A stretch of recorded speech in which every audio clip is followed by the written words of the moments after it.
ইরানে ওয়াশিংটন তেল আবিবের যৌথ হামলার পেরিয়েছে এক সপ্তাহ। এই কয়েকদিনে প্রতিনিয়তই পাল্টাচ্ছে যুদ্ধের মোড়। বর্তমানে ইরানকে কোণঠাসা করতে ট্রাম্প ইসরায়েল মরিয়া মিত্রদের যুদ্ধে জড়াতে কূটনৈতিক ও অর্থনৈতিক চাপে ফেলে এরই মধ্যে যুক্তরাজ্য, ফ্রান্স, জার্মানি সহ ইউরোপের বেশ কিছু দেশকে দলে টানতে সক্ষম হয়েছে যুক্তরাষ্ট্র। অপটিক্যাল ব্রাইটেনার, কালার গার্ড এবং জার্ট লক সমৃদ্ধ অ্যাডভান্স ফর্মুলায় এলো নতুন রে ডিটারজেন্ট পাউডার। তবে ইউরোপের অন্যতম শক্তিশালী দেশ হলেও এক্ষেত্রে স্পেন হাঁটছে উল্টো পথে। মার্কিন চাপ থাকলেও এখন পর্যন্ত ইরানে আগ্রাসন বিরোধী অবস্থানে অটল আছেন দেশটির প্রধানমন্ত্রী পেদ্রো সানচেজ। টেলিভিশন বার্তায় তিনি সাফ জানিয়েছেন, ইরানের যুক্তরাষ্ট্র ইসরায়েলের যৌথ হামলা ছিল বড় ধরনের ভুল সিদ্ধান্ত।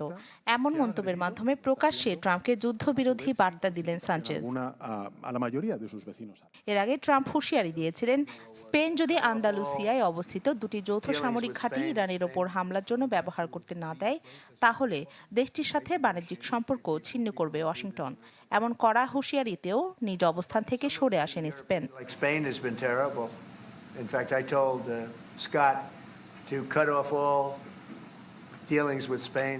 এমন প্রেক্ষাপটে বিশ্ব রাজনীতিতে ঘুরপাক খাচ্ছে একটা প্রশ্ন, কেন যুক্তরাজ্য, ফ্রান্স কিংবা জার্মানির পথে হাঁটছে না স্পেন? কি হতে পারে এর নেপথ্যের কারণ? এক্ষেত্রে সানচেজের যুক্তি হলো, মধ্যপ্রাচ্যে আরেকটি যুদ্ধ হলে প্রাণ হারাবেন বহু মানুষ। এই যুদ্ধ বিশ্বকে আরও অস্থিতিশীল করে তুলবে, একই সাথে ডেকে আনবে গুরুতর অর্থনৈতিক ক্ষতি। তার মতে, একজন সরকার প্রধানের দায়িত্ব নাগরিকদের জীবন রক্ষা করা, উন্নত করা। দায়িত্ব পালনে ব্যর্থ নেতারাই যুদ্ধকে ঢাল হিসেবে ব্যবহার করে নিজেদের ব্যর্থতা আড়াল করতে চায়, এমনটা মনে করেন তিনি। এদিকে সানচেজের যুদ্ধের বিপক্ষে অবস্থান ও সরাসরি ট্রাম্প বিরোধী মন্তব্যে বেড়েছে বামপন্থীদের সমর্থন।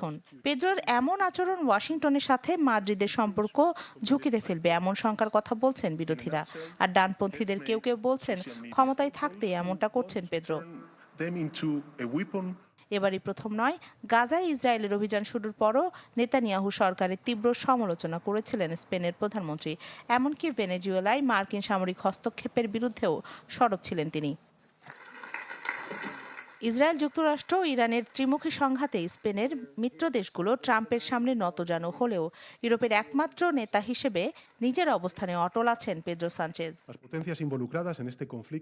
রাখি জেসমিন, চ্যানেল 24।